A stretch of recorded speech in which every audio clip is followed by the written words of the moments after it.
Bonjour, bonjour à toutes et à tous. Nous sommes très heureux de vous retrouver ici dans ce magnifique palais des Rois Sarthe pour un nouveau rendez-vous des IA Date. Alors, ces IA Date s'inscrivent dans la politique de Smart Deal souhaitée par le président du département des Alpes-Maritimes, Monsieur Charles-Ange Génésier, en partenariat avec la Maison de l'Intelligence Artificielle et le CICTIAM. Notre thème ce soir, IA, éducation, quelle place pour l'IA dans l'éducation? Et encore une fois, deux témoins d'une grande qualité, puisque nous serons avec Erwan Petel et Jean-Marc Huard. Et puis, pour conclure, comme toujours, nous retrouverons Marco Lendi, président donc du groupe d'experts du Smart Deal au sein du département des Alpes-Maritimes et président de l'Institut Europia qui organise avec le département cet événement. Et pour entamer cette IA Date, sous vos applaudissements, nous accueillons Monsieur Charles-Ange Génésier, président du département des Alpes-Maritimes.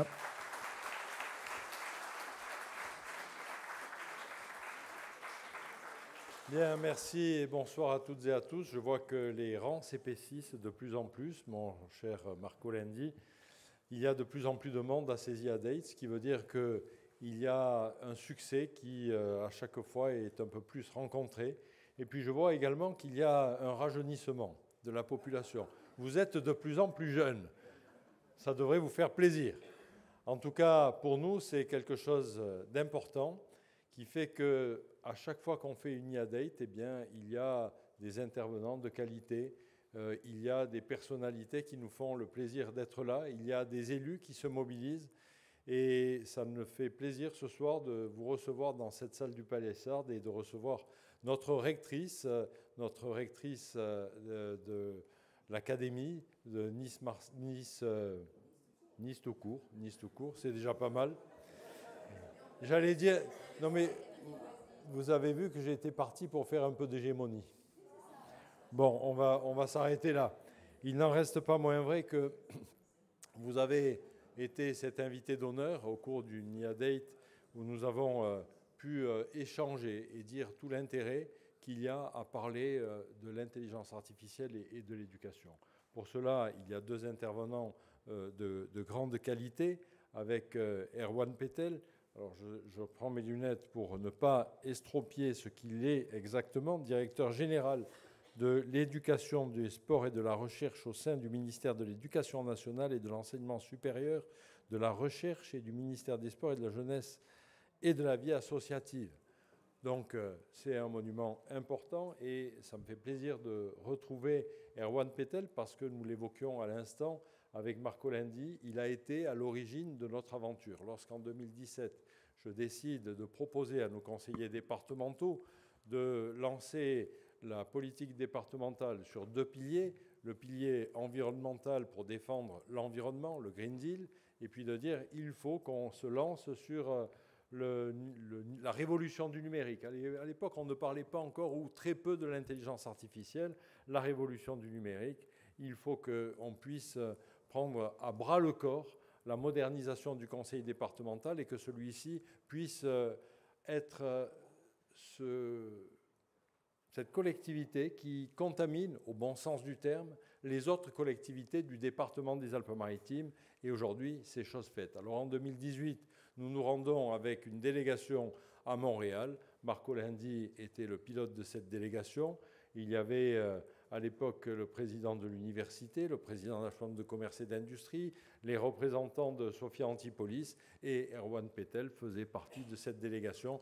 Donc je peux dire aujourd'hui qu'il vient un petit peu constater les fruits de ce que nous avons semé à l'époque et ça en fait partie. Le deuxième intervenant, c'est Jean-Marc Huard, ancien directeur général de l'enseignement scolaire, ancien recteur, ancien directeur de cabinet du ministre de l'Éducation nationale, donc là aussi quelqu'un de très important et qui va prendre dans quelques temps un nouveau poste de recteur, mais là il reste sur la côte atlantique un peu plus loin et il sera sur le secteur de Bordeaux.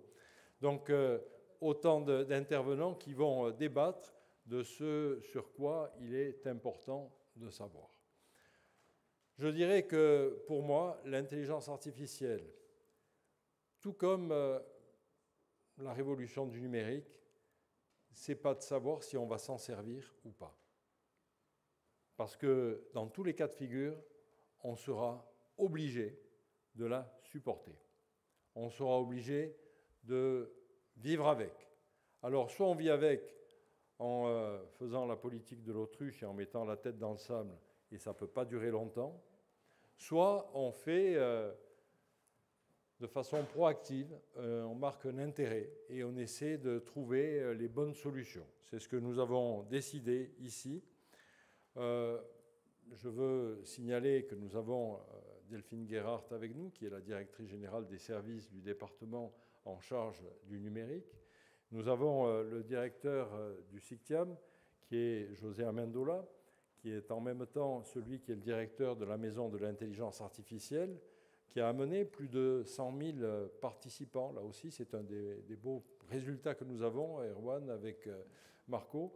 100 000 personnes qui sont passées dans cette Maison de l'intelligence artificielle pour découvrir petit à petit les vertus, la modernisation, le caractère innovant de toute cette technologie. Nous avons Jean-Marc Neis, qui est directeur régional du numérique, qui est présent avec nous, qui est en même temps, chaque fois qu'il me voit, il me lance des défis vélo. Donc on va finir par y arriver, parce que les écoles connectées ne sont jamais loin du numérique. Ça fait partie là de tout ce qu'on a mis en place. On est connecté sur l'école. Quand on est en vélo, le sport reste connecté, tout est connecté. Alors savoir s'il faut connecter l'enseignement, pour moi, il n'y a pas de doute. Ça me rappelle, lorsque dans les années 70, on commençait à voir apparaître dans l'enseignement les premières boîtes, les premières machines à calculer. Fallait-il les laisser rentrer ? Extraire une racine carrée, c'était quelque chose de facile dès qu'on avait une machine un peu scientifique, et elles apparaissaient à ce moment-là. Fallait-il les laisser dans les mains de nos étudiants, de nos collégiens, de nos lycéens ? La question a été posée. Il y avait un grand débat à l'époque. Aujourd'hui, on ne se pose même plus la question. La question, c'est de savoir si on laisse rentrer l'intelligence artificielle, si on s'en sert, et de quelle manière. Là aussi, je suis convaincu que, comme les cyberattaques que nous avons eues au niveau du conseil départemental, qui ont failli et qui auraient pu nous mettre à genoux.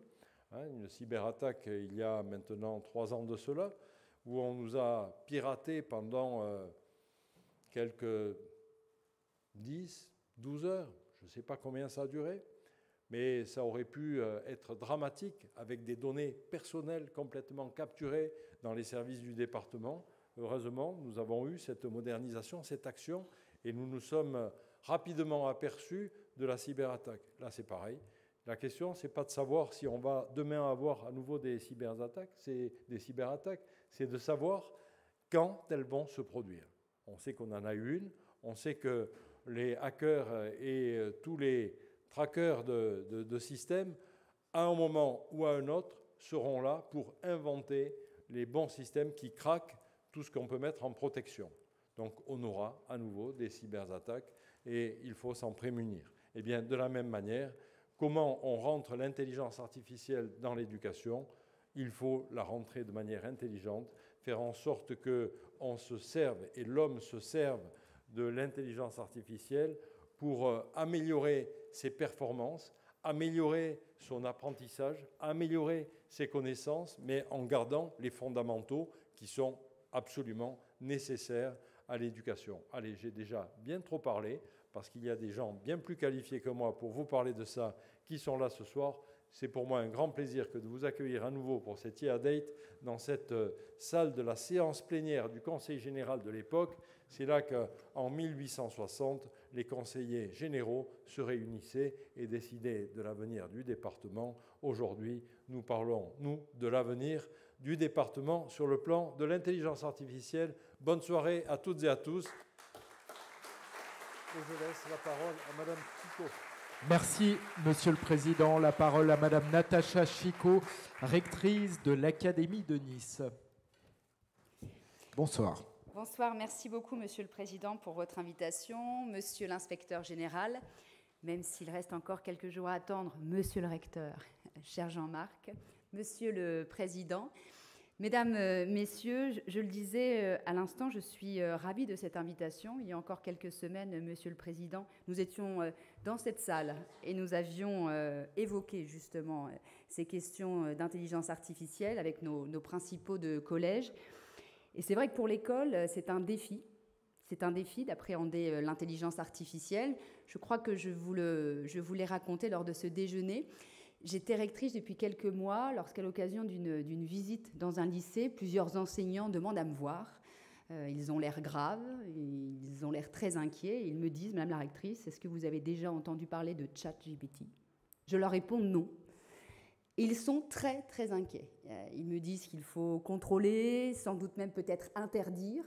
Je ne suis pas certaine de comprendre de quoi il est question. Est-ce qu'il est question d'une circulaire de la rectrice pour interdire je ne sais quel outil ? Mais très vite, je comprends qu'effectivement, cet outil, et de manière générale, l'intelligence artificielle inquiète nos enseignants. Je regarde notre directeur régional, parce que nous en parlions encore il y a quelques jours dans mon bureau. Il y a des inquiétudes. Elles sont réelles, elles sont là, parce que sans doute déjà l'intelligence artificielle, Madame la vice-présidente, je vous laisse vous asseoir, parce que l'intelligence, et Madame la proviseure, l'intelligence artificielle remet en cause à certains égards les modalités selon lesquelles nos enseignants évaluent, contrôlent les connaissances. Et vous savez à quel point dans notre système scolaire, l'évaluation, la notation, c'est quelque chose encore d'important. L'enseignant s'inquiète aussi de pouvoir un jour être lui-même remis en cause par ces algorithmes puissants. Et il n'y a pas que les enseignants, d'ailleurs, qui s'inquiètent. Moi, je viens des juridictions administratives. Les juges aussi s'inquiètent un jour de ne plus être utiles. Et puis même certains enseignants s'inquiètent également de l'intérêt de l'apprentissage. Est-ce que nos enfants, est-ce que nos élèves ont encore intérêt à apprendre, à faire l'effort d'apprendre ? Est-ce qu'il ne faut pas tout simplement renoncer à les instruire ? Et ces questions, elles sont réelles. Ce n'est pas uniquement une peur du changement. Il y a là-dedans une dimension existentielle. C'est ce sentiment que nous sommes face à une révolution et qu'il va falloir changer, faire évoluer nos pratiques. Et je dois reconnaître qu'il y a certains sujets qui peuvent prêter à inquiétude. Moi, j'ai été déléguée nationale à la protection des données au ministère de l'Éducation nationale. Jean-Marc s'en rappelle sans doute. La protection des données de nos élèves, c'est une question fondamentale. Parce que les données scolaires, les données des jeunes, ce sont des données qui intéressent les grands géants du numérique. Et à une époque où les États-Unis s'éloignent un peu de l'Europe, on peut évidemment s'interroger, s'inquiéter sur le devenir de ces données. Nous savons aussi que les algorithmes que ces intelligences artificielles utilisent peuvent renforcer, augmenter certains biais, certaines assignations sociales. Or, dès lors que notre système déjà a du mal à réduire certaines inégalités, nous devons nous assurer que ces algorithmes ne les renforcent pas davantage. Et puis, je le disais tout à l'heure, toujours cette inquiétude par rapport à nos jeunes. Est-ce que finalement nos jeunes ne vont pas cesser de réfléchir ? Est-ce qu'ils ne vont pas perdre tout esprit critique ?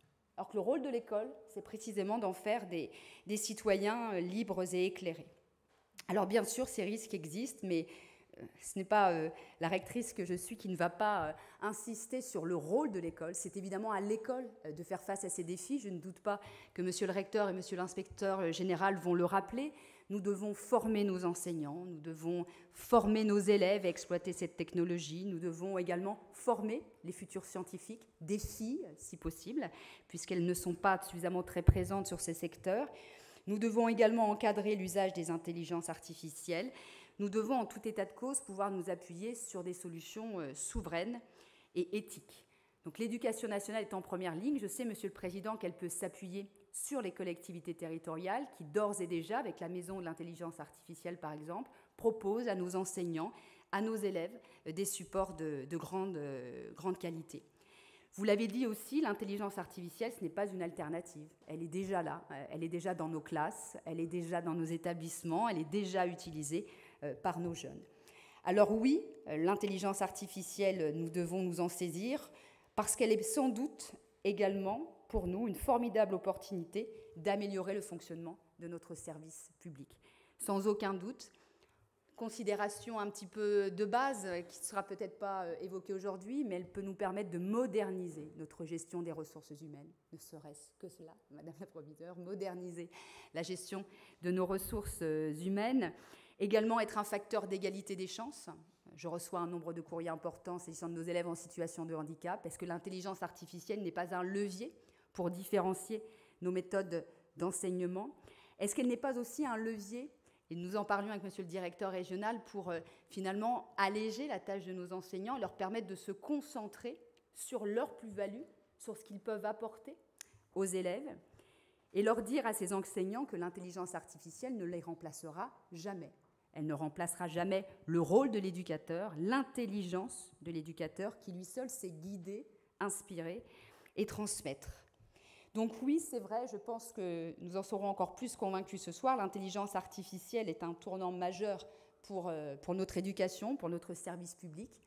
Nous devons être en mesure de faire en sorte qu'elle serve l'éducation et qu'elle ne se serve pas de nous.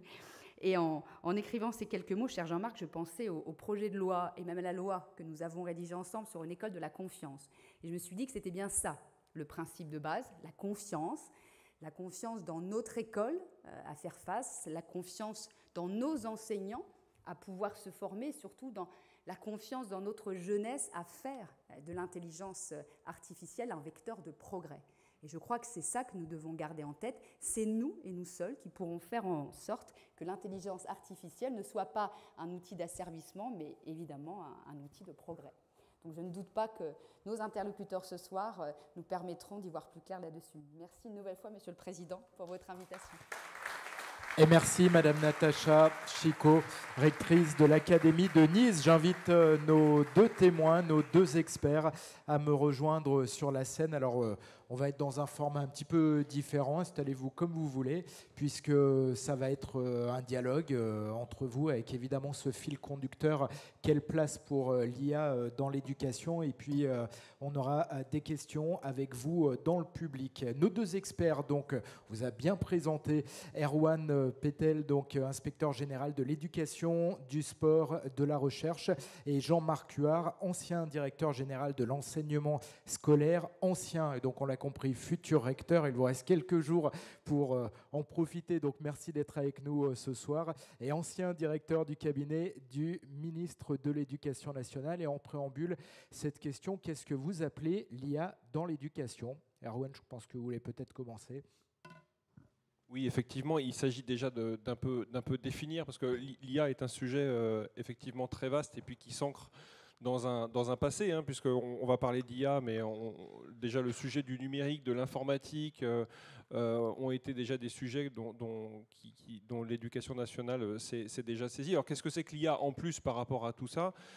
C'est le fait qu'on est face à une technologie qui non seulement est basée sur des algorithmes et donc peut nous apporter un certain nombre d'informations sur la base de données, mais ce qu'il y a de véritablement nouveau, et c'est ce que disait Madame la rectrice, et la raison du problème, ou en tout cas probablement de notre venue ici, c'est que l'IA apporte quelque chose en plus dans le système éducatif, c'est que pour la première fois, on a une technologie qui produit. Et que pour nous, pour le système éducatif, c'est vraiment un fait nouveau, puisque la calculatrice rendait un service, je demandais un calcul. L'IA, ou en tout cas l'informatique, c'était de la machine à écrire en gros un peu plus moderne. Avec l'IA, on avait Google, enfin, d'une certaine manière, on fait de l'algorithme et on fait de la recherche, mais avec l'IA générative, il y a vraiment quelque chose de nouveau qui nous arrive et qui implique probablement de notre système d'être en capacité d'évoluer.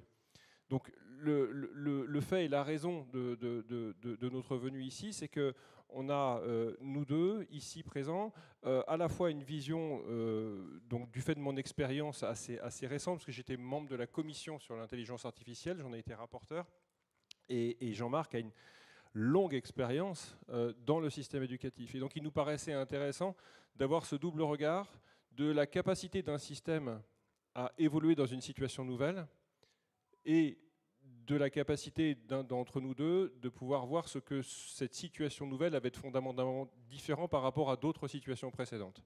Donc je laisse maintenant Jean-Marc aussi nous présenter aussi la contextualisation et la raison pour laquelle ce n'est pas un fait nouveau, mais qu'il a quelque chose d'original.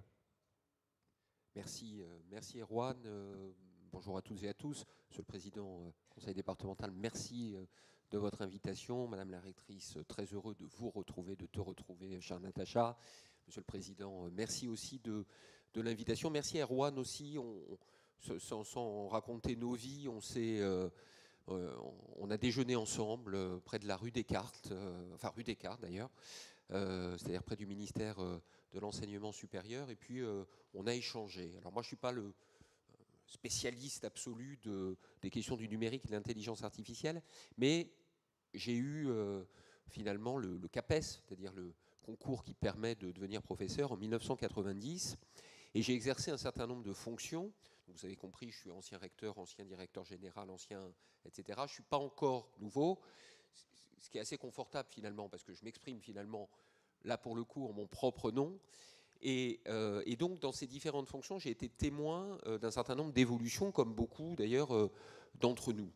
Et je vous fais une confidence, c'est que la première fois que j'ai mis les pieds dans un établissement, j'étais tout jeune, juste après mon concours, et que j'ai voulu faire distribuer des feuilles à mes élèves, enfin des feuilles imprimées aujourd'hui, enfin aucune difficulté. D'ailleurs, on imprime presque plus. J'ai des étudiants, je donne des cours à Sciences Po, je les ai eus ce matin entre 8 et 10 heures. Tout se passe aujourd'hui par mail. Et bien à l'époque, quand je suis arrivé dans mon lycée, c'était évidemment pas dans cette région et dans ce département, parce que déjà à l'époque, vous étiez passé à autre chose. Mais là où j'étais, on était encore à la machine à alcool. C'est-à-dire, vous savez, avec le papier carbone, alors pardon, j'ai dû perdre tous les moins de 50 ans. Avec du papier carbone, on écrivait, il y avait une machine avec un rouleau, ça sentait très bon. Et on tournait. Alors d'ailleurs, c'était l'écriture du prof. Alors, moi, je pense que j'aurais pu être médecin, si vous voulez. Donc, vous imaginez le problème pour mes élèves. Donc ça, c'était, voilà. Donc là, c'est du numérique zéro. Puis progressivement, les choses ont évolué dans les années 90 et au tournant des années 2000. Et au début des années 2000, moi, je suis devenu inspecteur. Vous savez, les gens qui se mettent au fond de la classe pour inspecter. Ma discipline, c'était les sciences économiques et sociales. Et quand je suis arrivé, j'ai été nommé inspecteur en 2001, déjà en Aquitaine, où je vais retourner dans quelques jours. On avait de la part de l'inspection générale, monsieur l'inspecteur général, on avait une consigne qui était de vérifier si les professeurs utilisaient les TIS, les technologies de l'information et de la communication pour l'éducation. Et donc, il fallait que dans les rapports, on mette est-ce qu'ils utilisent les TIS, donc ça, c'était bien quand ils utilisaient, et puis quand ils n'utilisaient pas, c'était moins bien. Sauf qu'à l'époque, on ne se posait pas la question véritablement de l'efficacité ou l'efficience. Et d'ailleurs, quand on est au balbutiement, moi je suis économiste de formation, on peut avoir un détour de production qui nous fait perdre un peu de temps finalement pour arriver au même objectif. Et ça, je crois que c'est vraiment le tournant des années 2000. Et puis dans ces années 2000, et je le dis grâce aux collectivités locales, les établissements scolaires se sont équipés. Ils se sont équipés, moi j'étais donc à partir de 2001 en Aquitaine, et le département, pour ne pas le citer, le département des Landes, a équipé les élèves d'ordinateurs. Puis après on a eu la grande époque effectivement des tablettes. Et parallèlement, les établissements scolaires se dotaient de tableaux numériques, se dotaient, madame la vice-présidente et proviseur, d'après ce que je comprends, se dotaient effectivement de salles totalement numérisées. Et donc progressivement, on a eu cette question d'équipement. La question des équipements, inévitablement, elle s'est faite progressivement. Et moi, j'ai recommencé à enseigner il y a à la rentrée 2024, et j'avais arrêté d'enseigner. C'est pas tout à fait vrai, mais je ne vais pas tout vous raconter, sinon on va y passer la nuit. Mais en 2001, vous imaginez ma surprise sur les équipements dans les salles de cours. Ça n'a rien à voir. Le tableau numérique, l'ordinateur. Alors heureusement, les étudiants étaient là pour m'aider sur les touches sur lesquelles il fallait appuyer, mais évidemment, l'environnement n'est absolument pas le même. Mais toute cette phase qui nous mène finalement à la fin des années 2010, c'est une phase d'équipement, et encore une fois, je le redis, grâce aux collectivités, grâce à l'accompagnement dans la formation des professeurs qui a été faite aussi par l'institution, l'Éducation nationale, eh bien, on a progressé. Sauf qu'avec l'intelligence artificielle, l'économiste, encore une fois, que je suis, va le dire. Je sais que ça se discute, mais je le dis comme ça, et ma volonté, c'est de faire comprendre le message, même si, en rigueur, on pourrait le discuter. Jusqu'à la fin des années 2010, s'équiper, c'est un coût extrêmement important. L'intelligence artificielle, pour l'utilisateur, le coût marginal, il est nul, ou quasiment nul pour l'utilisateur. Je veux dire, moi, quand j'utilise des outils d'intelligence artificielle dans mes activités professionnelles aujourd'hui, nous en avons. Je veux dire, il n'y a pas de coût spécifique. Et les élèves, quand ils utilisent les versions de ChatGPT ou d'autres, j'ai installé par exemple Perplexity sur mon téléphone, je l'utilise beaucoup, le coût pour moi est nul. Et donc depuis très peu de temps, et à une vitesse extrêmement rapide, contrairement à ce qui s'est passé jusque-là, parce que j'ai commencé en 1990, j'ai fini à la fin des années 2010, là on a depuis 3 ans, 4 ans, 4 ans, on a une accélération absolument fulgurante du système. Et à côté de ça, et je vais m'arrêter là sur cette partie, on a 850 000 enseignants, on a 1 million de personnels, on a 15 000 établissements scolaires, on a 60 000 écoles, et on a des hommes et des femmes, des élèves, filles, garçons, qui sont dans ces établissements-là, qui ne peuvent pas passer à côté de cette révolution. Et encore une fois, avec une accélération technologique. Et donc on est aujourd'hui, je crois, à un enjeu absolument majeur, qui en plus, c'est ce que un peu le relais que me passait tout à l'heure Erwan, et finalement j'arrive à ça, qui en plus encore que tout le reste, parce que je dirais un tableau, pardon, mais un tableau numérique, c'est un outil différent par rapport à un tableau tel que moi je l'ai connu, et beaucoup ici, le tableau noir avec un craie, c'est un mode différent. Avec l'intelligence artificielle, ça bouleverse totalement, les façons d'apprendre, et les façons d'enseigner. Ce qui est intéressant, c'est quand même la France n'avait pas été complètement à côté de la perception que l'IA pouvait apporter beaucoup à l'État de manière générale, à l'économie et au système éducatif. Si on remonte en 2018, on a un rapport Villani, donc vous avez forcément tous entendu parler, qui sait déjà en fait observer, analyser et exprimer l'impact et les conséquences de l'intelligence artificielle pour la recherche, pour l'éducation, pour la France, pour l'économie. La chance et l'opportunité que nous avons eue avec ce rapport et l'apport qu'a eu ce document, c'est que la France s'est mise en marche pour l'intelligence artificielle dès 2018. Et le président Ginesy ici a fait partie de ces gens qui ont su voir et percevoir localement en tant que collectivité territoriale qu'on ne pouvait pas contourner en tant que collectivité territoriale ce sujet-là. Une université juste à côté d'ici, il se trouve que j'en faisais partie à l'époque, avait été en plus à ce moment-là lauréate d'un appel à projet qui s'appelait 3IA, qui permettait d'ouvrir et de créer des instituts interdisciplinaires en intelligence artificielle. Bref, dès 2018, la France est en marche et investit massivement sur ce fait scientifique pour faire de la recherche, des applications.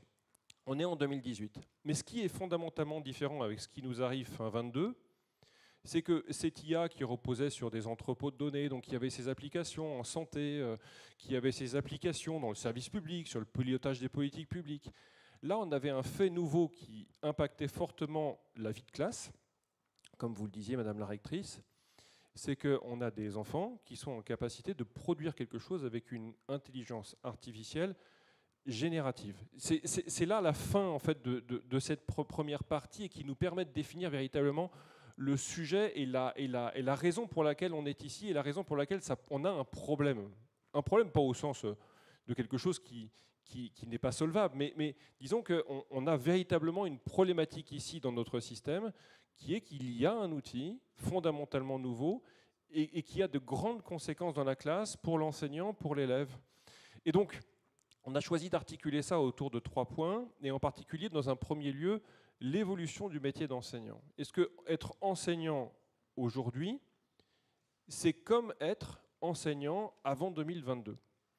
Donc cette question-là qui se pose et qui amène à une forme de, sinon de crispation, de stress, en tout cas de questionnement, et pour lequel il est absolument clair, et à l'inspection générale, on essaie de tout faire pour que ça ne soit pas un stress, c'est de communiquer très abondamment lors de séminaires qui sont organisés par les DRAN, dans les académies, et qui permettent de baisser cette pression, parce qu'il y a un vrai questionnement autour des personnels enseignants, comme vous le disiez.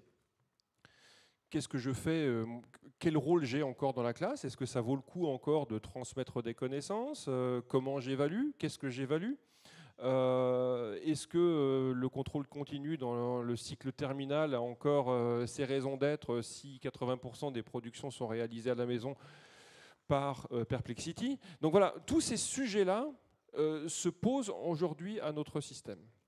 Donc est-ce que le métier d'enseignant d'aujourd'hui va évoluer? Alors on a quand même apporté déjà un premier élément de réponse dans le rapport donc, auquel j'ai participé à l'écriture, qui s'appelle « IA, notre ambition pour la France », qui a été publié l'an dernier et remis au président de la République.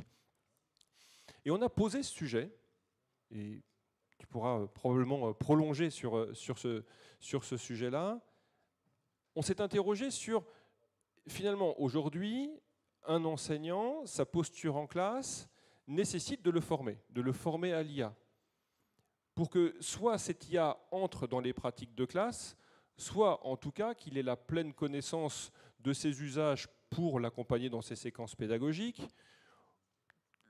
éduquer à l'IA avec tous les sujets sur lesquels on viendra par la suite, et puis éventuellement faire évoluer aussi ses pratiques évaluatives, parce que aujourd'hui, accompagner les élèves qui ont la maîtrise et en tout cas l'IA générative à portée de main par l'intermédiaire de leur téléphone portable, aussi simplement que ça, implique forcément à un moment donné de s'interroger sur ces pratiques évaluatives. Alors ce qui est intéressant, c'est que là aussi, je ne vais pas dire que la France est prête et toujours leader, etc., mais dans la commission, on a eu la chance de pouvoir auditionner tout un tas d'organismes et d'administrations centrales, et il se trouve qu'il y a une entité au sein de l'État qui s'appelle la Direction générale de l'administration de la fonction publique, ou DGAFP, qui s'interroge justement sur l'évolution des métiers au sein du service public.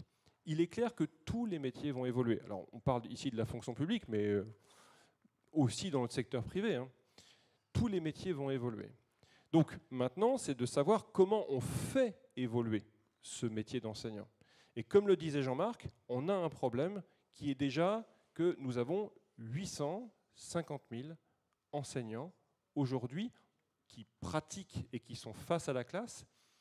Je ne parle pas de ceux qui arrivent, je parle de ceux qui sont aujourd'hui dans la classe et pour lesquels il faut répondre à une nécessité qui est de les former à cette intelligence artificielle. Il faut les former, il faut les convaincre.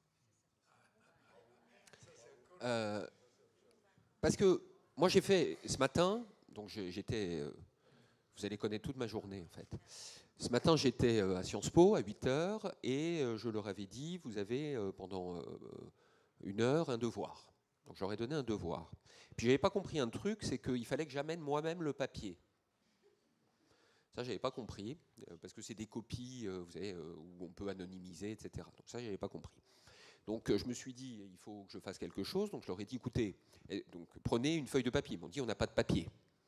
Enfin, il y en avait quelques-uns qui avaient du papier et d'autres n'avaient pas de papier. Je leur ai dit, bah, écoutez, vous faites un truc, vous avez vos ordinateurs, oui, et ben vous rédigez sur ordinateur.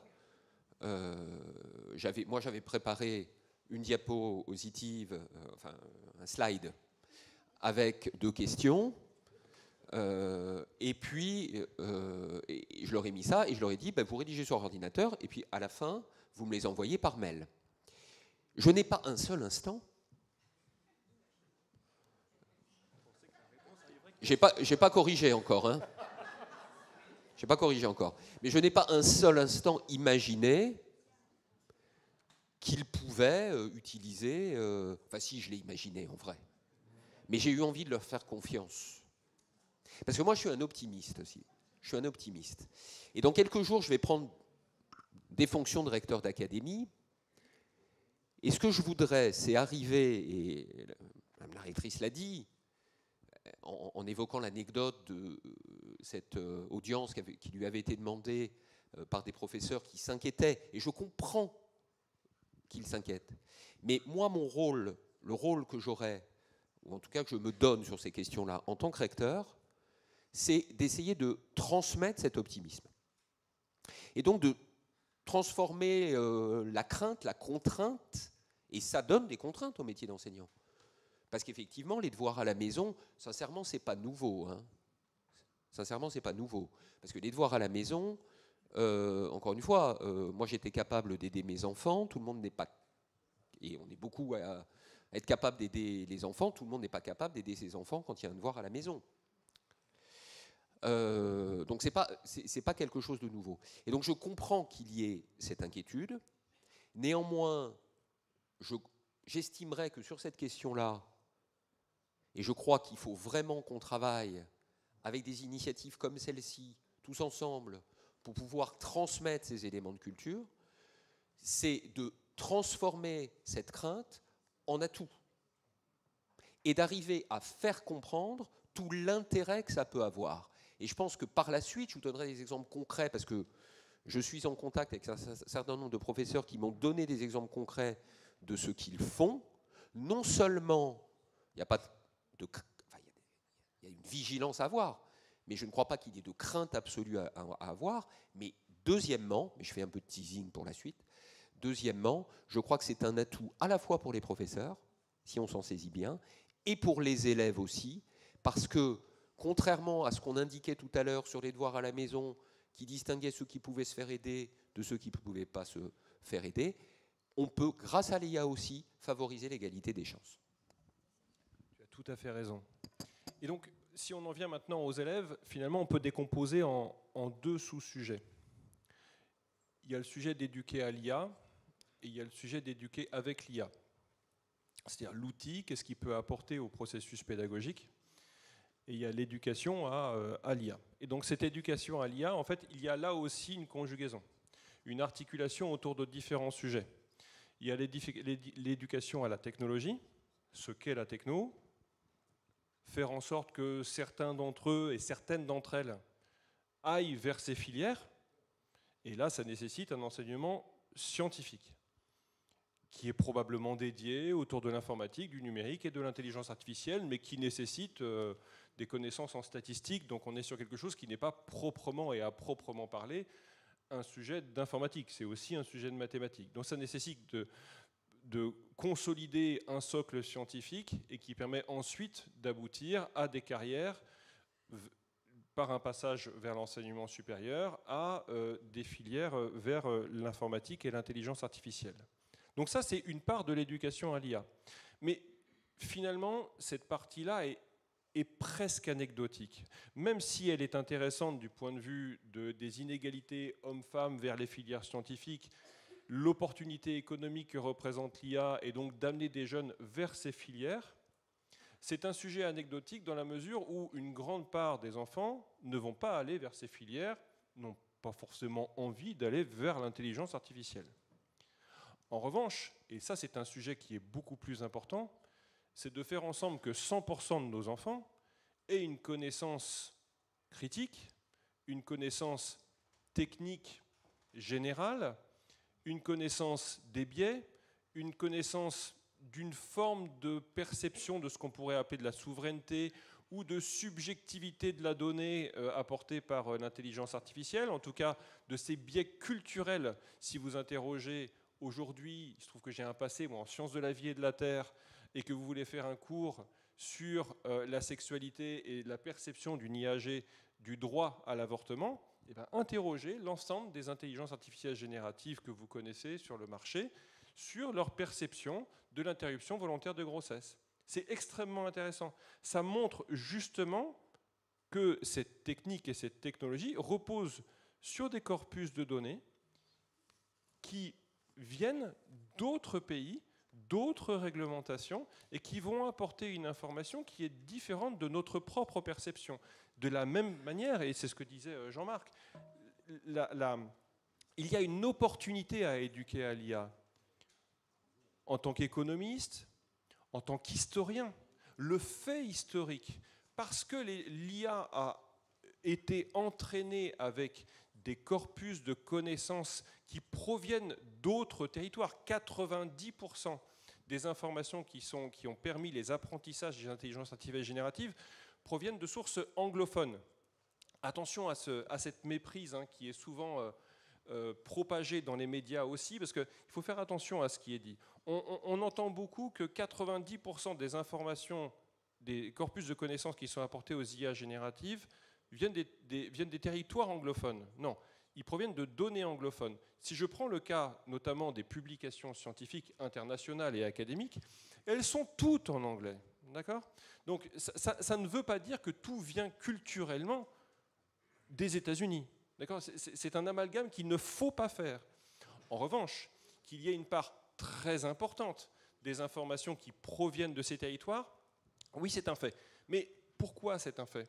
Parce que ces territoires-là ont mis en place, il y a déjà pas mal d'années, et ce sont les Netscape dans un premier temps, puis les Google, etc., qui amenaient justement à cette algorithmie, à cette structuration de données que nous n'avons pas forcément fait ou tardivement fait en France, qui fait que ces bases de connaissances, ces bases de données, si je prends le cas du service public, elles manquent toujours dans la gestion de nos ministères notamment. Si j'interroge aujourd'hui au sein d'un service de l'éducation nationale combien j'ai de profs absents aujourd'hui en France, eh bien je défie qui que ce soit au sein de la DGESCO de pouvoir répondre à cette question.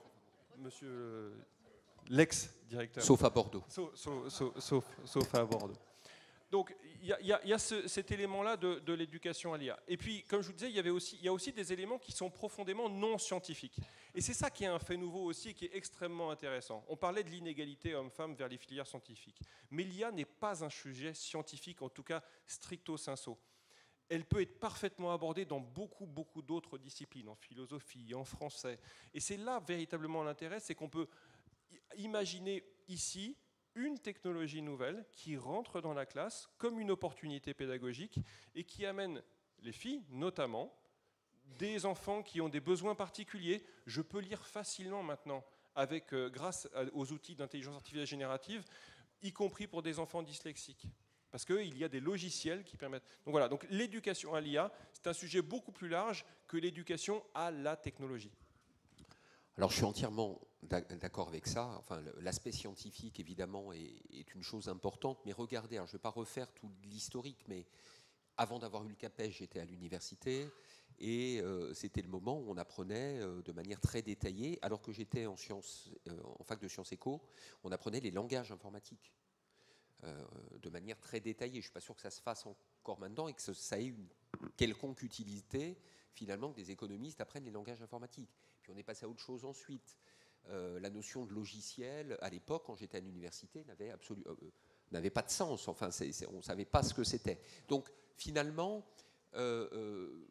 effectivement, la formation scientifique, elle est fondamentale. Et nous avons, on le sait bien dans notre pays, une difficulté, notamment pour attirer les jeunes filles vers les filières scientifiques. Ça n'est pas obligatoire. Alors, c'est aussi à des paliers, c'est-à-dire au moment de l'accès à l'enseignement supérieur, c'est au moment du choix des enseignements de spécialité au lycée, c'est au moment de l'orientation de troisième, mais c'est dès l'école primaire où on s'aperçoit dans les évaluations nationales que très très vite, dans les évaluations, les filles, dans les sciences, dans les maths et dans les sciences, décrochent par rapport aux garçons, alors que globalement, elles ont des résultats qui sont plus satisfaisants. Mais c'est un sujet donc important. Mais je suis entièrement d'accord sur le fait que l'éducation à l'intelligence artificielle, l'éducation numérique, aux réseaux sociaux, c'est un sujet qui dépasse très très largement la question purement scientifique. C'est de l'éducation à la citoyenneté, c'est de la philosophie. Lorsque j'étais directeur général de Jean-Michel Blanquer, il était ministre, nous avons créé l'enseignement scientifique. Et l'objectif du programme, c'était d'avoir, certes, un enseignement de sciences, notamment dans le cadre de la culture commune, mais d'avoir aussi une approche à la fois épistémologique, une approche éthique, une approche critique, bref, la volonté de prendre de la hauteur aussi par rapport aux sciences.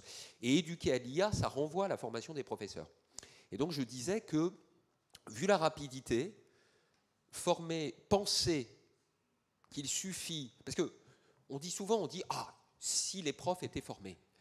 Ah oui, mais bien sûr, ça serait bien.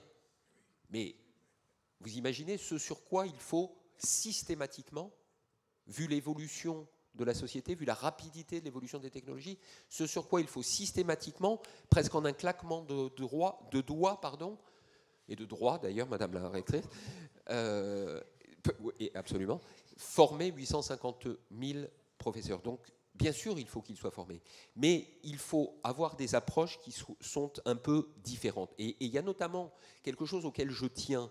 Je dirais que depuis que j'ai quitté l'éducation nationale, j'ai accompagné un certain nombre, tout à fait bénévolement, un certain nombre d'associations, notamment 2 associations qui travaillent dans le cadre de la relation entre l'école et le monde professionnel.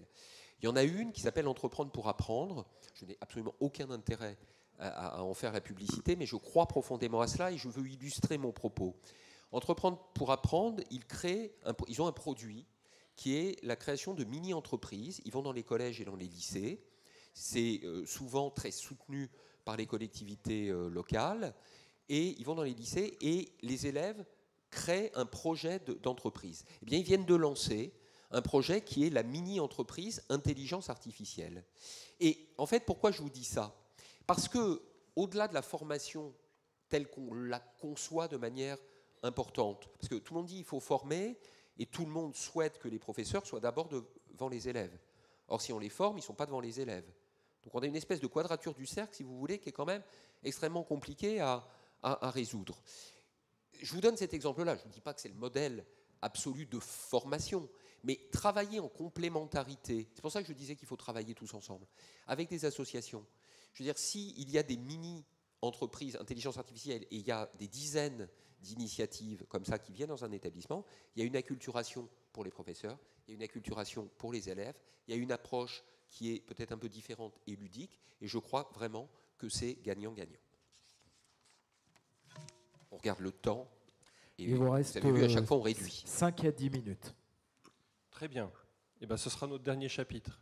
Donc on tiendra les 5 à 10 minutes. Il y a un autre sujet qui est l'IA en tant qu'outil. Outil éducatif, outil d'apprentissage à destination des élèves. Donc aujourd'hui, c'est un vrai sujet. Alors il se trouve qu'il y a un certain nombre d'initiatives qui sont justement le résultat de la stratégie nationale de l'intelligence artificielle, du fait qu'au sein de l'État, il y a eu le PIA, donc le secrétariat général pour l'investissement, qui a permis de réaliser un certain nombre d'investissements importants sur certaines thématiques. L'une d'entre elles s'appelant territoire numérique éducatif. Et ces territoires numériques éducatifs ont permis d'avoir un certain nombre d'académies pilotes qui ont intégré, on va dire de manière plus massive et en tout cas plus subventionnée, des outils numériques au sein des écoles. Ça a permis une accélération très forte de l'investissement dans ce qu'on appelle les EdTech, donc les technologies éducatives. Il y a un certain nombre de sociétés qui existent aujourd'hui, qui ont eu une subvention de l'État pour se développer et qui aujourd'hui ont une part de notoriété. L'une d'entre elles a été identifié par le président de la République qui s'appelle Knowledge et qui permet de faciliter par l'intelligence artificielle générative le travail des enseignants, les gestes métiers de l'enseignant. En d'autres termes, il va fournir des PDF avec des cours, des drafts, etc. Et sur la base de ces corpus documentaires, l'IA générative va faire une synthèse de cours, faire des quiz, etc., qui seront directement à destination des étudiants, des élèves, et aussi évidemment des cours qui auront été faits, calibrés par une intelligence artificielle générative. Donc on peut, avec l'intelligence artificielle aujourd'hui, bénéficier d'un assistant et donc d'augmenter la qualité aussi du quotidien pour l'enseignant. C'est la raison pour laquelle je disais il faut apaiser un peu la situation. L'IA est certes une évolution, une révolution, pour certains diraient une crise, parce que voilà, elle impacte un petit peu la pratique du quotidien, mais elle peut aussi faciliter le travail et la qualité de travail de l'enseignant. Ça, c'est côté enseignant. Il y a aussi côté élève. Donc vous avez forcément entendu parler notamment de MIA seconde, qui avait été annoncé par le Gabriel Attal. Il y a Adaptive Math, il y a d'autres logiciels comme Lalilo, comme Plume, dont vous avez peut-être moins entendu parler.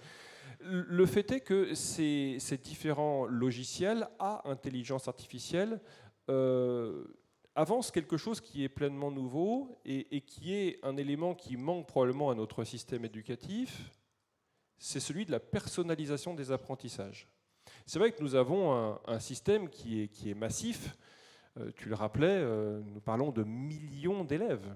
Nous parlons d'un petit million d'enseignants. Donc, lorsqu'on parle de l'éducation nationale, c'est quelque chose d'extrêmement massif. Je n'ai pas besoin de vous expliquer ce qui se passe dans la classe. On peut avoir 30, 35 élèves.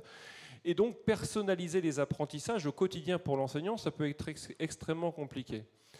L'intelligence artificielle, les logiciels permettent de subdiviser la classe, créer des ateliers et mettre les élèves dans une situation d'autonomie grâce à ces outils logiciels.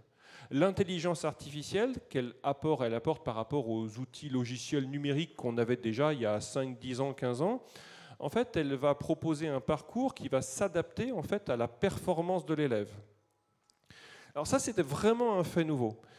Le deuxième point, je le disais tout à l'heure, c'est face à des enfants qui ont des besoins particuliers, je pense notamment à la dyslexie, à la dysorthographie, à des problèmes de vue, à des problèmes d'autisme, eh bien là aussi, le numérique peut apporter une aide et un soutien à ces enfants à besoins particuliers, parce que le numérique peut offrir une bulle à un enfant autiste. On avait Bertrand Montubert, avec qui j'ai partagé une table ronde, qui est le président d'une autre association d'ailleurs, qui s'appelle Atypie Friendly, et qui s'occupe de l'adaptation des apprentissages dans un contexte d'autisme.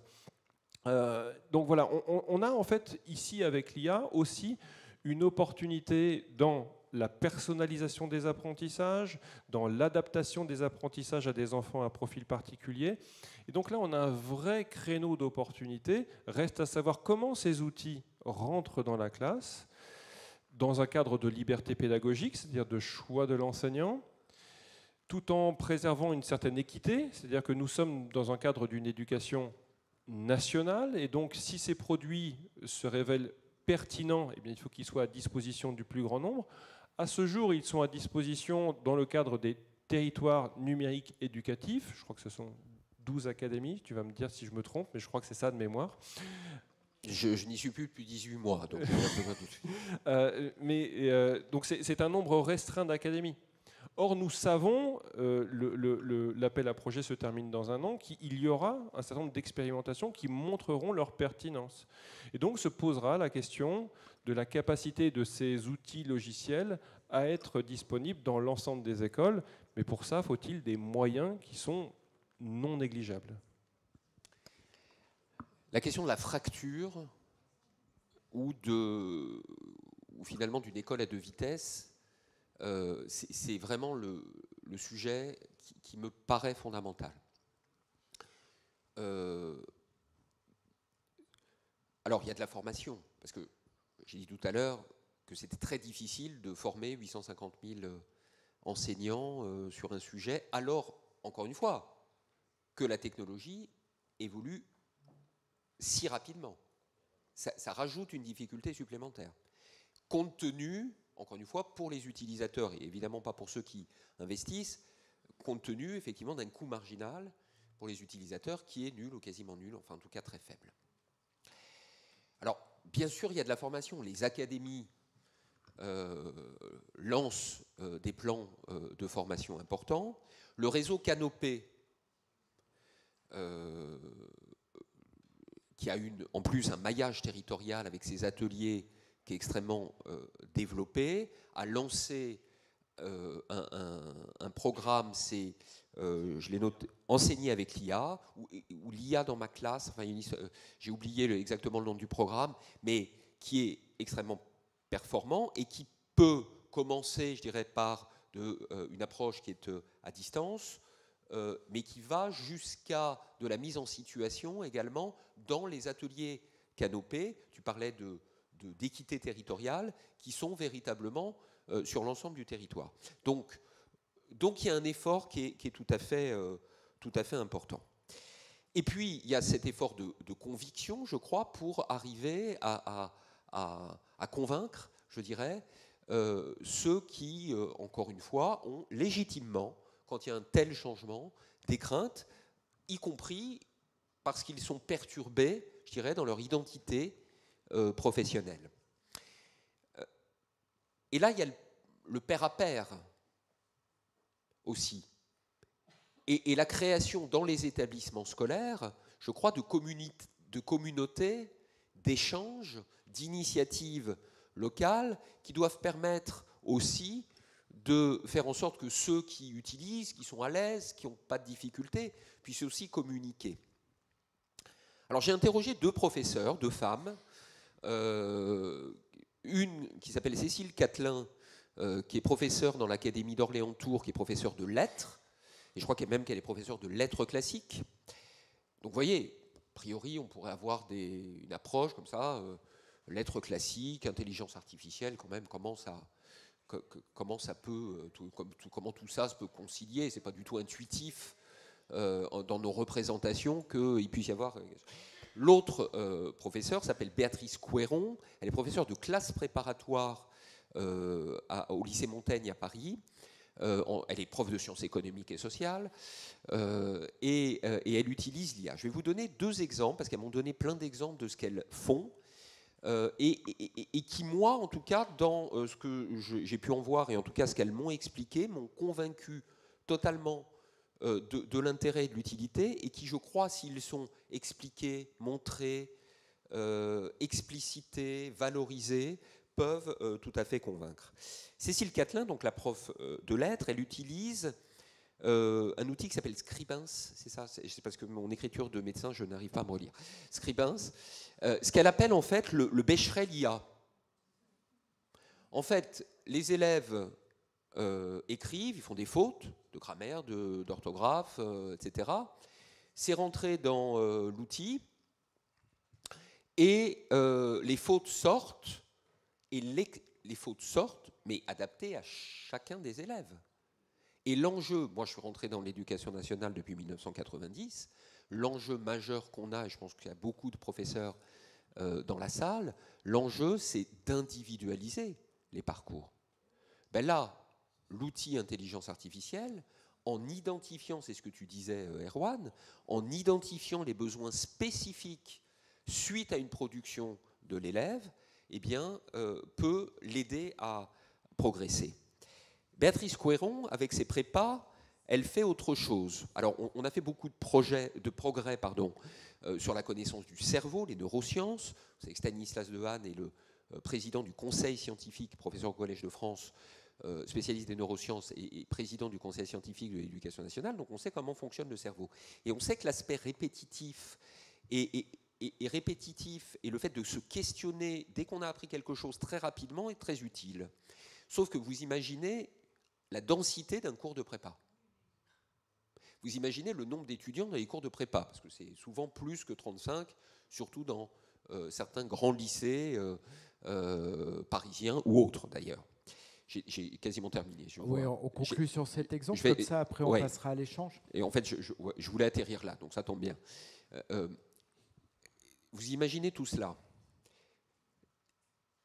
En fait, elle fonctionne en GPT totalement auto-alimenté. C'est-à-dire qu'elle rentre tous ses cours dans son propre GPT. Donc en fait, elle a, en tant que professeur, une maîtrise absolue des contenus. Et sur son cours, elle demande, dès qu'elle l'a fait, elle demande à un outil de lui sortir plein de QCM qu'elle donne aux élèves. Si elle n'utilisait pas cet outil, elle ne pourrait matériellement pas le faire. Et chaque élève ne pourrait pas avoir une aide spécifique sur ce sur quoi il échoue, ce sur quoi il avance. Je vous disais tout à l'heure que l'IA, j'en suis convaincu, peut permettre de favoriser l'égalité des chances. Je pense qu'avec ces 2 exemples, j'espère vous en avoir convaincu ou un peu convaincu. Et je termine juste par une phrase de Cécile Catelin, parce qu'elle m'a dit, vous le dites, hein, et donc je le dis, elle m'a dit, l'IA n'a de sens que si l'IH est aux manettes. Voilà. Merci, on peut les applaudir. Merci à tous les deux, Jean-Marc, Erwan. Clair, passionnant et timing parfait à la minute près.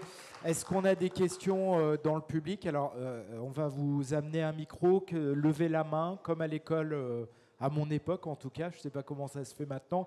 Est-ce que quelqu'un a une question? Moi, j'ai une question à vous poser. Est-ce que sur l'IA dans l'éducation, il y a des pays dont on peut s'inspirer? Si oui, lesquels? Et de quoi est-ce qu'on peut s'inspirer? C'est une grande question pour une réponse courte. Alors, oui, en plus, la question est tellement vaste. Alors, en tout cas, sur les usages, et comme le disait Jean-Marc, sur les usages de l'IA, on est à peu près tous au même niveau. Il n'y a pas réellement de pays en avance. Moi, ce qui m'intéresse, et c'est un des exemples que nous avons eu, que nous avons comment dire, recensé et qui nous semble extrêmement intéressant, c'est dans le processus d'évaluation.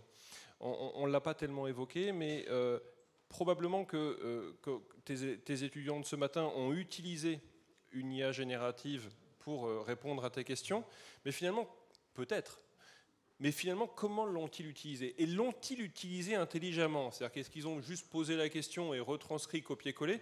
Donc il y a plusieurs pilotages de ce type-là au Danemark et en Norvège qui suivent en fait la discussion, le dialogue qu'il y a pu y avoir entre l'humain et la machine et qui évaluent la pertinence de l'usage de l'IA générative. Ça fait partie de l'évaluation avant l'évaluation du produit fini. Je ne vais pas répondre à la question, mais juste, moi j'ai une fille qui est en master, et ils font leur devoir en master de gestion de patrimoine. Ils font leur devoir à la maison. Et en fait, ils ont un outil qui leur permet de savoir le pourcentage de, comment dit-on, d'utilisation d'IA générative, et en fait ils sont évalués, enfin plus ils ont un score bas évidemment, il y a une tolérance quand même, mais plus ils ont un score bas évidemment, mieux ils sont notés sur cette partie-là. Alors une question dans le public, monsieur, je vous en prie. Est-ce que le micro est allumé? Je viens de l'allumer, c'est bon. Parfait. Voilà, merci. Marc Nice, donc directeur régional académique du numérique éducatif. Monsieur le recteur, vous m'excuserez si mon propos va être un petit peu Maralpino-centré, mais vous allez sûrement découvrir des sujets très intéressants en Nouvelle-Aquitaine. Je me tourne vers Madame la rectrice, Monsieur le Président, mais aussi vers Monsieur l'inspecteur général, parce qu'on est ici sur un territoire qui contient des pépites en intelligence artificielle. Quand je parle de pépites, c'est des choses que d'autres territoires nous envient. Je vais parler notamment de la MIA, je vais parler de Terra Numérica, j'ai vu qu'ils étaient là aussi. On a sur place des espaces, des structures qui permettent de relever le défi qui a été soulevé par Madame la rectrice, Monsieur l'inspecteur général, Monsieur le recteur, de la formation, de la sensibilisation de nos jeunes et de nos professeurs. On a sur le terrain des choses magnifiques. On monte des projets, si on veut pouvoir les faire vivre entre l'éducation nationale et les collectivités, parce que, Monsieur le Président, vous savez que c'est vraiment par cette cohabitation, cette synergie entre l'État et les collectivités qu'on fait des choses dans le numérique. Là, comment est-ce qu'on fait si on n'arrive pas à réussir sur des appels à projets nationaux? Parce qu'il y en a, mais on n'a pas toujours des réponses positives. Pourtant, il nous faut des moyens pour pouvoir engager. On a un projet qui permet de former tous les élèves. Tous les élèves, je vais même dire de la région académique PACA. Mais là, déjà, on va rester sur les Alpes-Maritimes. On a un des projets. L'appel à manifestation d'intérêt n'a pas abouti. Mais comment on fait au niveau de l'État, des collectivités et puis bien sûr de l'académie pour faire mûrir ces projets? Parce qu'on sait faire, mais il nous faut des moyens. J'ai l'impression que vous nous avez entendu parler. J'ai l'impression que vous étiez à côté de nous et que vous nous avez entendu parler parce que nous évoquions avec Natacha Chicot exactement ce sujet-là. Et je lui disais qu'il faudrait que nous trouvions la solution. Ce n'est pas parce qu'au plan national, la solution n'est pas trouvée qu'au plan local, nous ne devons pas la trouver. Et nous avons tous les outils pour la trouver. Nous avons tous les outils pour faire quelque chose de pilote. Et personnellement, je m'y engage et j'ai l'impression que vous êtes sur la même ligne. Je vous passe le micro. Tout à fait, Monsieur le Président. Effectivement, on était en train justement d'échanger, quitte d'ailleurs, parce qu'il y a toujours une problématique de moyens et des contraintes budgétaires importantes, à cibler certains territoires, même dans les Alpes-Maritimes, pour commencer.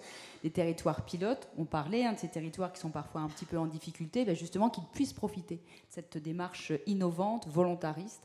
Donc oui, il faut qu'on puisse trouver des solutions dans un contexte budgétaire, on le sait, compliqué. Monsieur le directeur régional a parfaitement raison. Nous disposons d'ores et déjà sur ce territoire de leviers importants pour pouvoir former nos enseignants. Et c'est ce que tu disais tout à l'heure, Jean-Marc, cette possibilité d'essayer quand même de s'appuyer sur des partenaires extérieurs pour accélérer cette formation. Oui, je profite d'avoir le micro à portée de main pour vous poser une question très rapide. Donc, pour répondre à monsieur le directeur régional, bien évidemment, je suis à 200%. La question que je vous pose, est-ce que vous avez le sentiment, vous avez parlé d'un motif qui revenait, c'est l'accélération. Ça va de plus en plus vite, ça va très très vite. C'est une certitude. Donc, premièrement, est-ce que le train, à un moment donné, va rouler à une certaine vitesse dans laquelle on n'arrivera plus à rentrer? Ou est-ce que vous considérez que le train est allé très loin, mais que tout le monde peut continuer à monter dans le train parce qu'il va à une vitesse qui est suffisante? Personnellement, c'est une solution qui me satisferait. Et deuxièmement, mais ça va avec la première évolution, est-ce que vous pensez que le métier d'enseignant, de ce fait-là, va changer radicalement du tout au tout? Et est-ce que le métier que nous connaissons n'existera plus demain? De vos deux possibilités, je pense que... Enfin, je ne m'exprime évidemment pas au nom d'Erwan, mais on peut encore très largement monter dans le train. Même s'il va vite, on court vite aussi. Et on ne court pas derrière, on court à côté. Il faut arriver juste à monter dedans. Il faut faire le petit mouvement, effectivement, de côté. Je pensais, dans une des premières interventions que j'ai faites sur l'IA, je suis économiste et j'ai enseigné l'histoire économique, je pensais aux canuts lyonnais. Les canuts lyonnais, en fait, ils cassaient leur outil de travail parce qu'ils pensaient que ça allait leur prendre, effectivement, leur travail, tout simplement. Et donc c'est toujours cette crainte initiale, et encore une fois, qui est légitime par rapport à l'innovation. Mais je suis convaincu, et c'est pour ça que j'ai voulu prendre des exemples concrets, si vous voulez, parce que je suis convaincu aujourd'hui, et encore une fois, je ne pense pas que toute l'évolution numérique que j'ai essayé très grossièrement de retracer tout à l'heure depuis le début des années, depuis la machine à alcool, du début des années, enfin jusqu'au début des années 90, je ne pense pas que ça a considérablement bouleversé le métier de professeur. C'est-à-dire dans l'approche pédagogique. Parce qu'encore une fois, qu'on projette quelque chose sur un tableau numérique ou qu'on l'écrive à la main sur un tableau, alors ce que je dis est contestable parce qu'on peut faire, en maths, on peut faire bouger les courbes, enfin, il y a plein de trucs très intéressants. Mais là, je pense que dans l'approche même pédagogique et la manière dont on doit aborder les cours, je veux dire, quand le professeur rentre tous ses cours dans le GPT, demande de sortir un QCM, et je n'ai pas donné tous les exemples, mais une analyse de sujet, il va d'abord les faire travailler avec un outil d'intelligence artificielle. Ça va amener les élèves à comparer leur propre démarche à celle de l'outil. Et donc ça va les faire progresser. Et en plus, encore une fois, je pense, mais vraiment moi je suis un optimiste, je pense qu'on arrive on avance en tout cas, j'allais dire, on arrive à résoudre, je suis peut-être un peu ambitieux, mais en tout cas on avance dans quelque chose de beaucoup plus individualisé, c'est-à-dire adapté à chacune et à chacun des élèves. Je voulais ajouter juste deux petits points. Le constat est, très honnêtement, que l'éducation nationale et le service public vont au moins aussi vite que le train. C'est-à-dire que le service public a vraiment une agilité aujourd'hui qui est extrêmement impressionnante, contrairement à l'image d'Épinal qu'on peut en avoir. Si je prends le seul sujet dont on parle aujourd'hui, à savoir la compétence, une acculturation à l'intelligence artificielle, et en particulier le sujet de l'intelligence artificielle générative, encore une fois. Pourquoi? Parce qu'on a le point d'entrée, c'est novembre 22, quoi. Novembre 22, dans le système éducatif. Depuis novembre 22, Jean-Marc en a parlé, Réseau Canopé a mis à disposition une plateforme de cours sous forme vidéo, podcast, images, supports, etc., qui sont à disposition gratuits pour l'ensemble des enseignants. En partenariat, enfin en collaboration avec la Direction du numérique pour l'éducation, il y a une plateforme qui s'appelle Magister et qui permet aujourd'hui de suivre des cours et des formations pour se former à l'intelligence artificielle. Donc les moyens, vous l'évoquiez, les moyens en fait sont portés par l'État avec cette vision qui est probablement post-Covid, on a appris quand même de cette période-là, qui est que en fait la formation et les moyens, en particulier de former 850 000 enseignants ou des millions d'enfants, la réponse ne se trouve pas forcément toujours par du présentiel et des moyens infinis. C'est-à-dire qu'on a aussi cette capacité aujourd'hui, la maturité, de parler de l'hybridation. Et cette hybridation, produite par des opérateurs, produite par des partenaires, permet aujourd'hui d'avoir de la formation de masse, en partenaire avec les collectivités territoriales, par des lieux aussi. Mais en fait, on a une capacité aujourd'hui absolument remarquable, avec des moyens relativement limités, bon, sachant que c'est quand même le deuxième budget de la nation, hein, enfin... Et donc, on a véritablement une éducation nationale qui sait s'adapter. Ça, c'est le premier point. Et le deuxième point sur le changement de métier, comme tu le disais, en fait, c'est pareil. Si on arrive à convaincre, justement par cette acculturation, cette formation, et une formation d'accès facilité, de telle manière que, y compris dans les territoires ruraux, dans les territoires éloignés, on puisse bénéficier de ces formations. Et l'avantage d'avoir un réseau canopé ou des formations hybrides, c'est que tout le monde peut se former.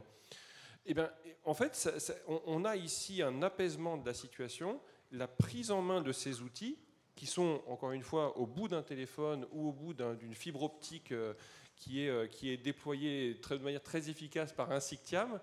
Aujourd'hui, on a accès à ces outils AIA absolument partout en France, y compris dans des territoires éloignés. Alors, une dernière question, tenez, pour la dame qui est juste devant la caméra avec son pull rouge, qui lève la main depuis tout à l'heure, pardonnez-moi, avec votre manteau rouge, votre veste rouge, excusez-moi, je vois pas très bien. Voilà, en tout cas, allez-y, madame.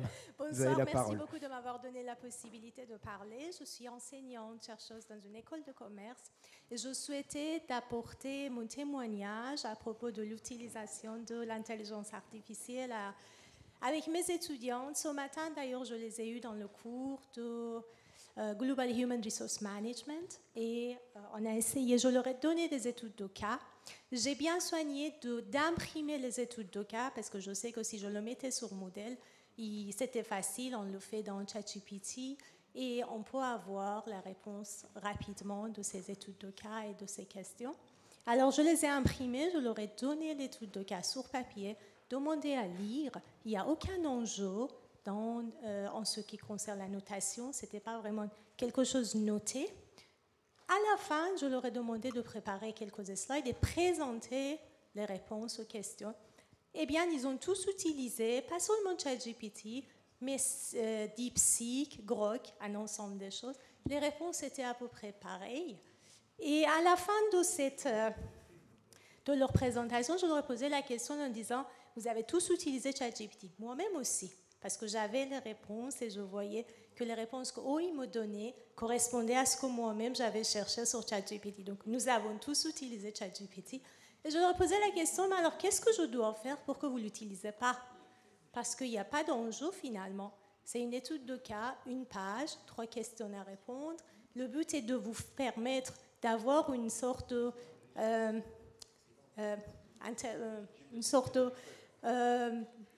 pensée critique.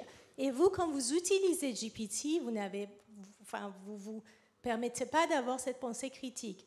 Et ce qui était intéressant, ça m'a rappelé ce que vous avez dit à propos de votre fille, que finalement, les étudiants, ils m'ont demandé de trouver des solutions pour qu'ils ne puissent pas utiliser l'IA pour répondre à ces questions.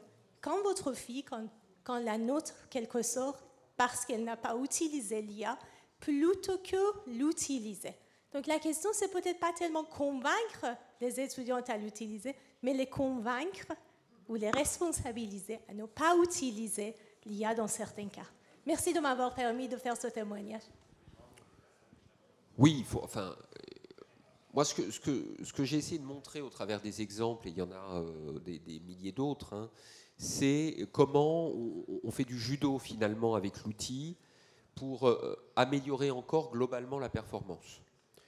Et dans tout système, il y a des contraintes. Et il faut que le système s'adapte inévitablement pour combler les contraintes. Et je ne suis pas sûr que ma méthode de ce matin, de les mettre devant l'ordinateur, honnêtement, je leur fais confiance. Je leur fais confiance. Je vous dirai, je vous enverrai leurs notes. Mais honnêtement, je leur fais confiance. Je ne suis pas sûr que c'était véritablement... Enfin, finalement, la confiance, c'est aussi une méthode. Hein, c'est aussi une méthode de conviction. Donc oui, il y a des contraintes. Mais le message que je voulais faire passer, c'est que je suis convaincu qu'il y a beaucoup plus de gains, finalement, au bout du compte, et d'efficacité et d'égalité des chances qu'il n'y a de contraintes. Allez, une dernière question.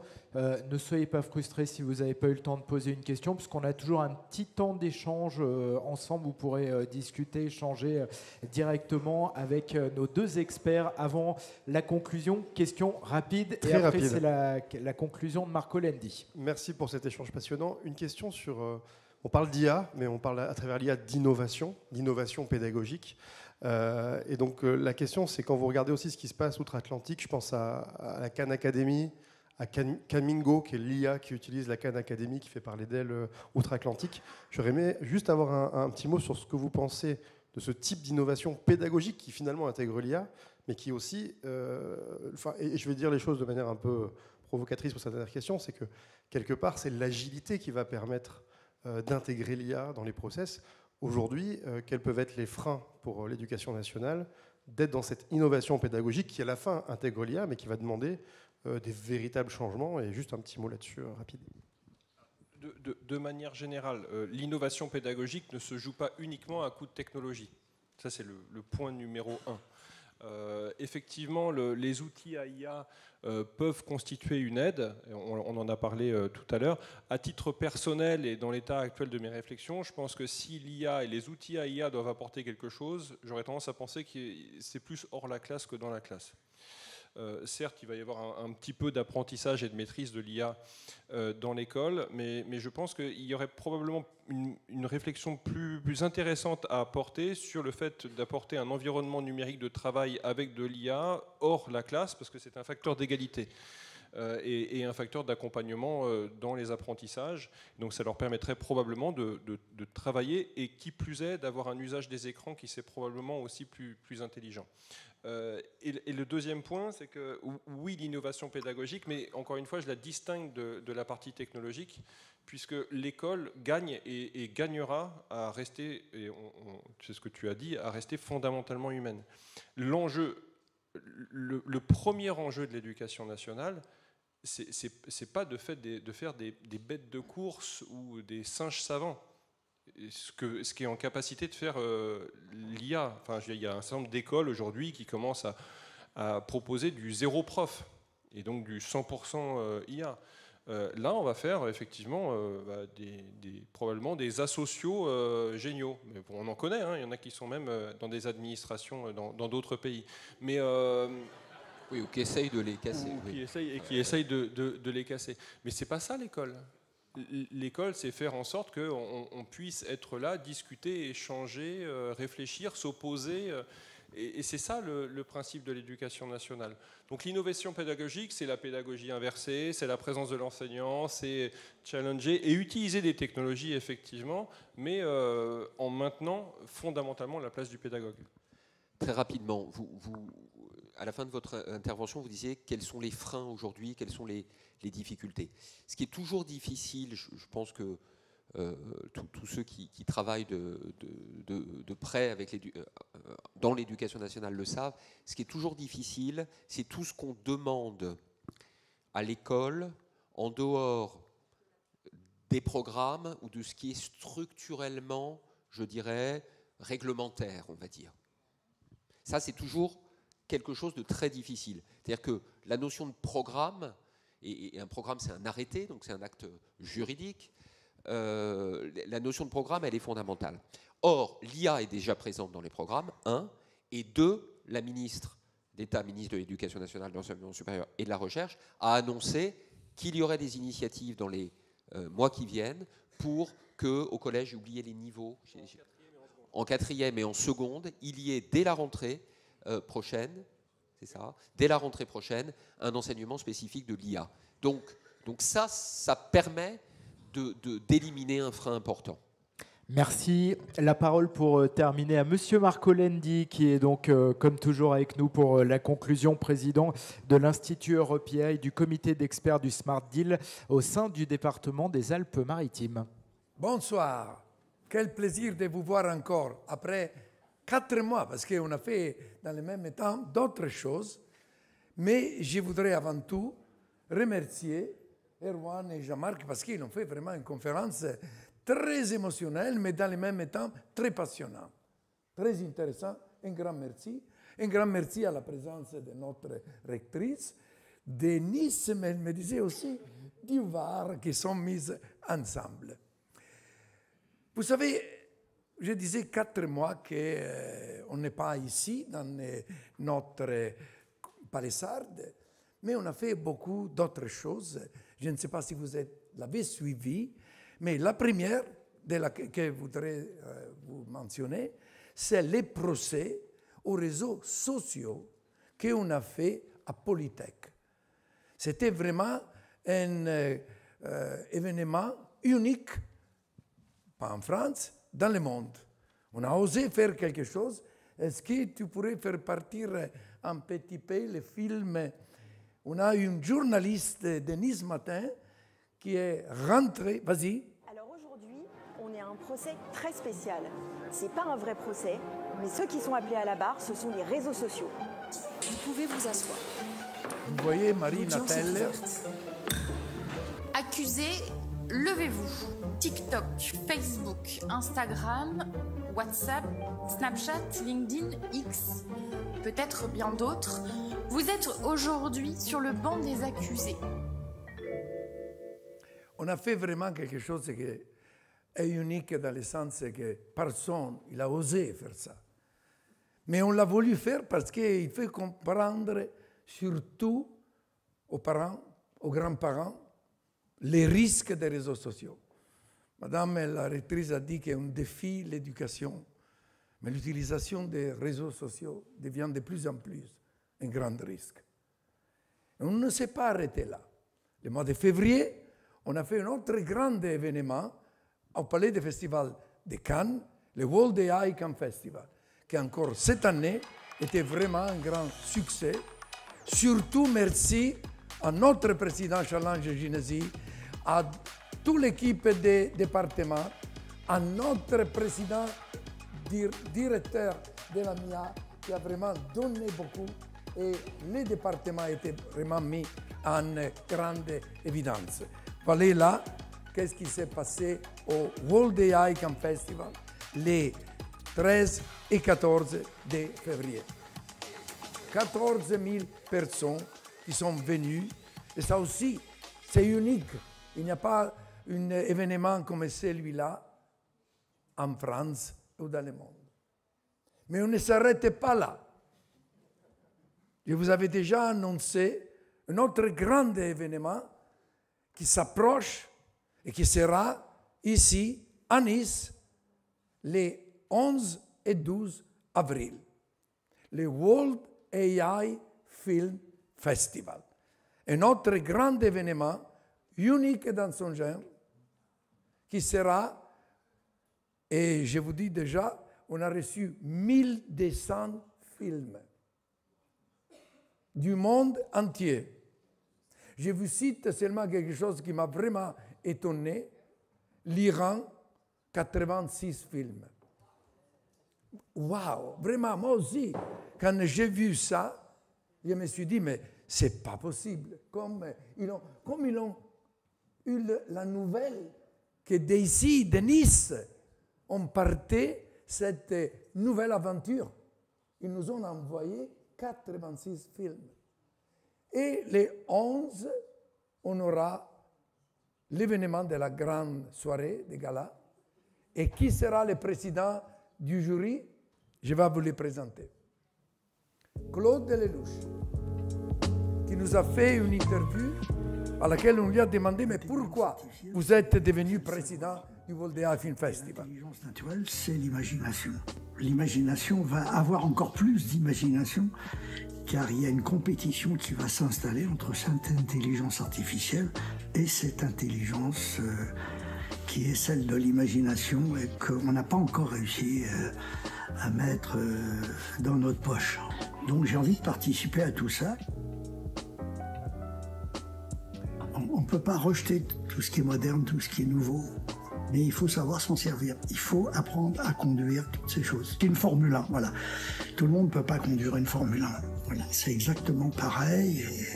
L'IA, c'est pas vraiment la voiture de Monsieur Tout-le-Monde. Il faut apprendre à la conduire, mais si on sait la conduire, on va gagner beaucoup de temps. Et par les temps qui courent, le temps n'a pas de prix. On peut arrêter là. Vous voyez qu'on était capable de réunir autour de Claude Lelouch un jury de grands niveaux qui va juger les films et les 11 à Pathé, à la gare Sud. Vous êtes tous invités. On va présenter les meilleurs films. Ils seront 6 et ce sera vraiment une grande soirée. Mais avant de finir, je voudrais vous laisser avec une phrase qui m'a toujours tourné dans la tête d'un grand philosophe, Aristote.